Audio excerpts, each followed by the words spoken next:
At one point, believe it or not, these two are one single solid piece of iron. They're hand beaten into the current shape by slave labor, and today they represent the oldest forms of wrought iron in the city of New Orleans, and more importantly, the oldest forms of skilled slave labor we have in the streets that we don't need a museum ticket to go see. They're also related with each other in that the cemetery used to go about 2 blocks that way, a block into the French Quarter at least. But every time we have a good-sized disaster, our geography changes just a little, and our maps become worthless. For example, we have a bout of yellow fever in 1860. It is so bad that in the first 4 months of that year, we lose 20% of our population. By the time it's over, we still don't understand the illness, but we don't want to take any more chances, so that's it.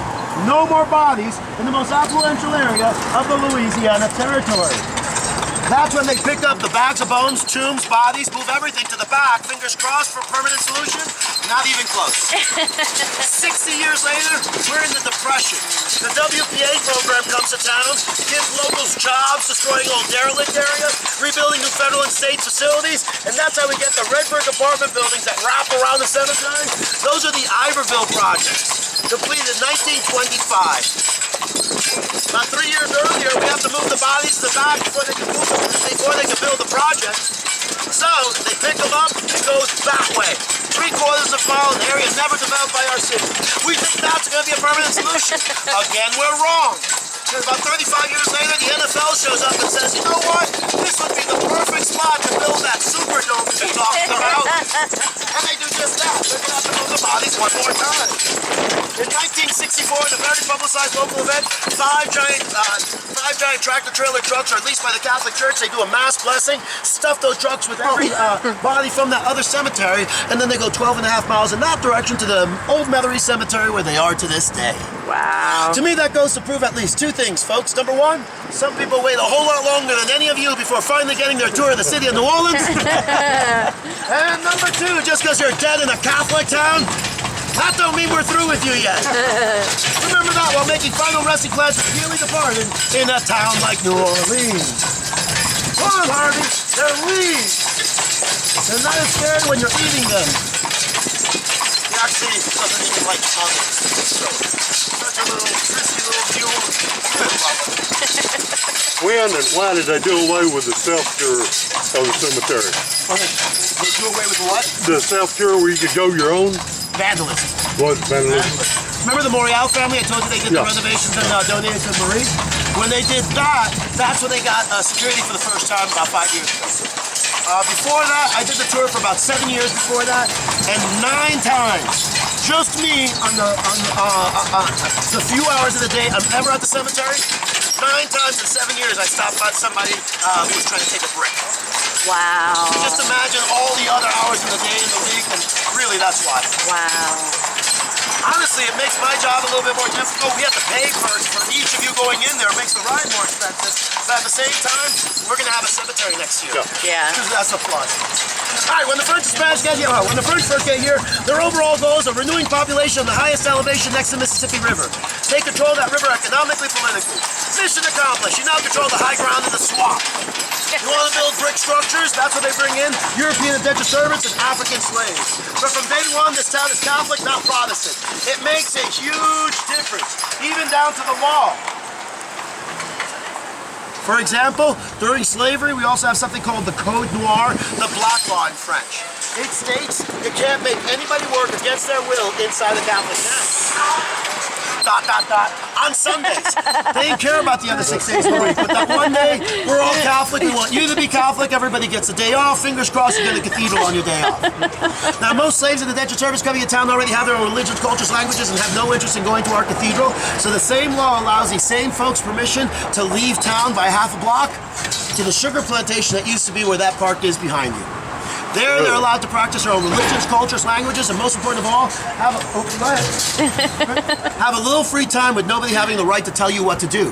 Now, in that time, they combine different styles of African and Caribbean types of music. Then they learn how to play that new combination of European instruments available in the French Quarter. 170 years worth of practice is what the book says it takes before you get the first instance in improvisation in music. Let me translate the last 2 blocks to English. Watch this. See that park behind you? Yeah. That's where we discovered jazz. And that's how my coworkers often tell you the same story. Jazz eventually gives you the blues, R&B, rock and roll, rap, hip hop. For another 5 years, they'll call it something else. It all gets its start from that little park a half a block behind. Now, just a little safety issue, folks. They close that fence around 4:30. Then every cop, and that's when that park ends up on Bourbon Street to make sure you don't get run over coming out of the bar. So that's also a good sign for you to leave the park. But, hey, get off the cell phone, you'll realize you have nothing stopping you. Oh, I love French Quarter businesses. You see that big trailer over there? That's a bicycle trailer. That's a guy who opened up a moving business in the area with a bicycle trailer. And you know what? It's brilliant. I've seen him move like entire couches and sectionals on that thing, and you can find parking. Wow. In the town that if you come up with a good idea, there's a good chance you can make some dough with it. Just make sure nobody else thinks that's what's on. Most Katrina, one of the weird things, every single sign in the French Quarter made of metal, stop one way, the street signs, no parking, no stopping, all those signs, gone. To this day, I have no idea where they end up. Fortunately for us, the French and Spanish signs are still here. Those are the plaques on the side of the buildings or the marble on the floor. That's how they used to mark where their streets are. See that orange building over there with the two wreaths? Yeah. That's a single shotgun house. Tell me if that first front facade were made of a single piece of stone that doesn't look exactly like some of the tombs we're looking at. Yeah. That's what they're going for. The front facade of the oldest houses in town, in this case, the shotgun house, the single. Single smallest and single oldest type of residence you can own in the city of New Orleans that's not a museum yet. Now the shotgun house is built very, very narrow in the front and as deep as you want on your property for two reasons. Number one, remember the French Quarter is the original New Orleans. It's just the 8 by 13 blocks of the French Quarter. After that was Indian territory and the river would bring pirate attack to your doorstep. So the more European neighbors you had, the safer you felt. The second reason, taxes. French and Spanish real estate taxes were a little weird. They didn't go by square footage, they went by frontage. That's how wide your place measures on the mailing address side only. Make the narrow side your mailing address side, make that side as narrow as possible, save a bucket of money every year. The result is a 300-year-old historic neighborhood that was obviously designed around action figures, but most of you folks seem to like it. Half my job is to explain it. So no joke, folks, I think that's why we kept it. We're about to cross Bourbon Street.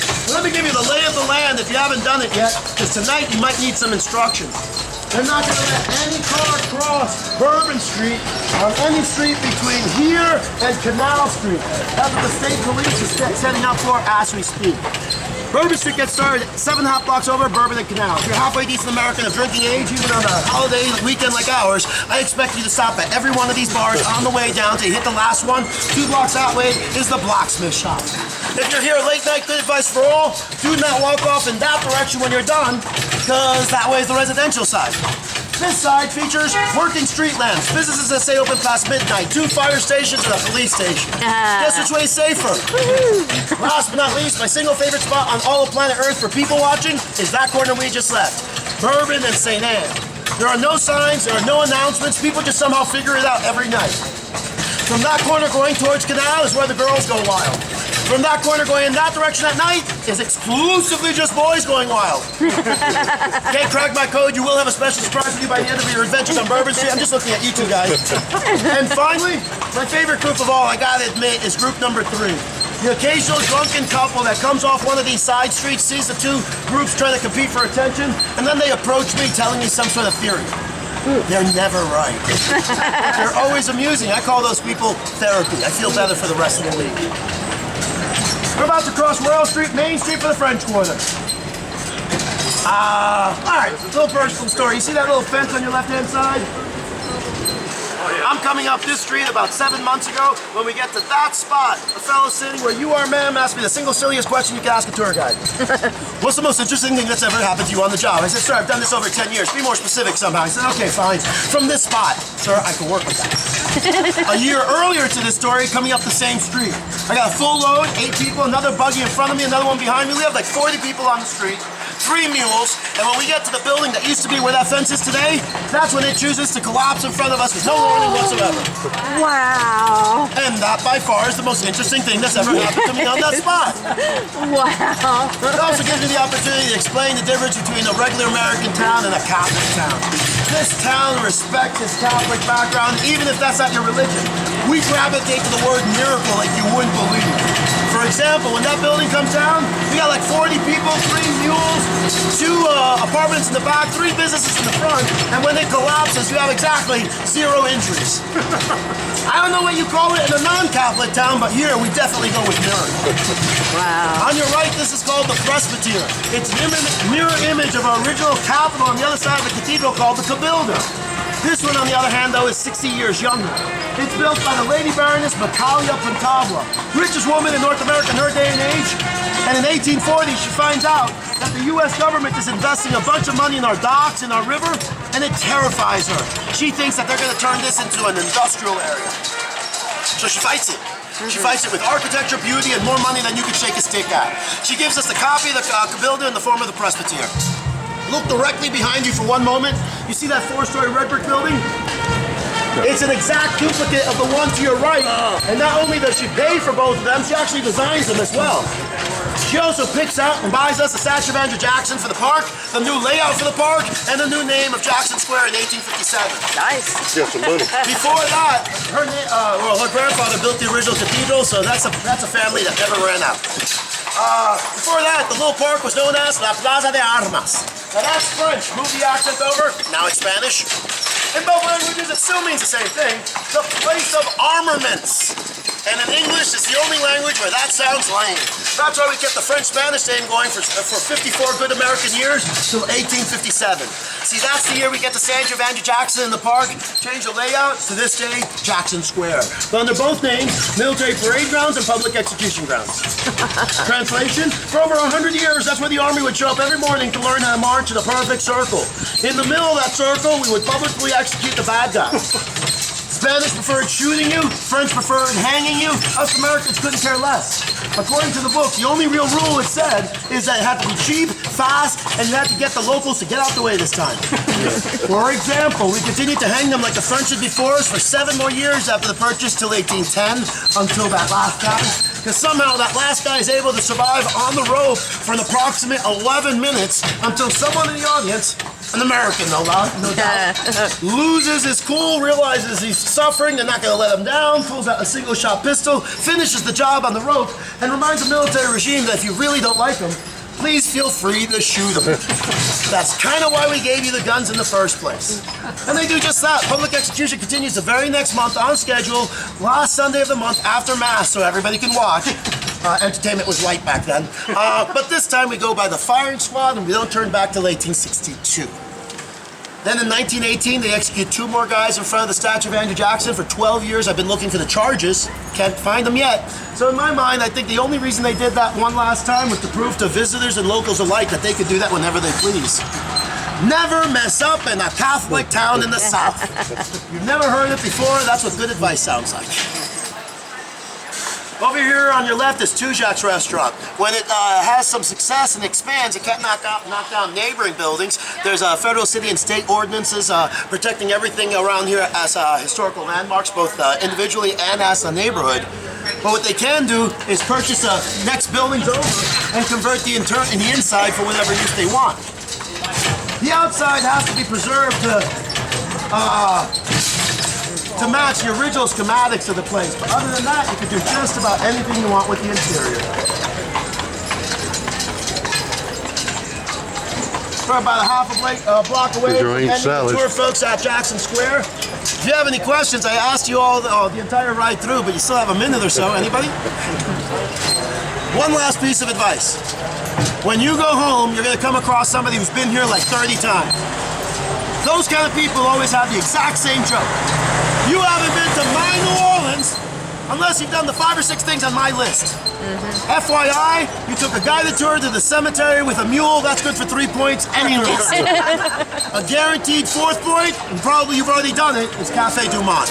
That's what we're This doing. is the only thing in the city of New Orleans that acts like a crossroads for everything else in the city of New Orleans. Guy with the cowboy hat. That wine is inexplicable and its popularity even more so. Did you know that they opened up the 6th one of these in Dubai? And there's 21 of them in Tokyo? No. I had no idea. Wow. But if you're here for the holidays, for religious events, to go see one of the sporting teams, if you're going to go to a festival that's outside the French Quarter, the only thing that all those things have in common, I guarantee you, is the line at Cafe Du Monde. In 8 days' time, the following 3 things happened to me online to Cafe Du Monde. Number 1, I got to watch 2 homeless people have a sword fight with selfie sticks. Worthwhile. Number 2, I shook the hand of former President Bill Clinton, who happened to be passing by. And number 3, on the 8th day, is when they filmed the scene in Now You See Me, where they introduced the character Woody Harrelson doing his Mentalist act. That's where they filmed it. These 3 things happened in front of me in 8 days' time. Wow. Everything in New Orleans passes by Cafe Du Monde. Where does tourism stand in the city for? It's the number 1 moneymaker for the city, number 2 for the state. We're at about 70.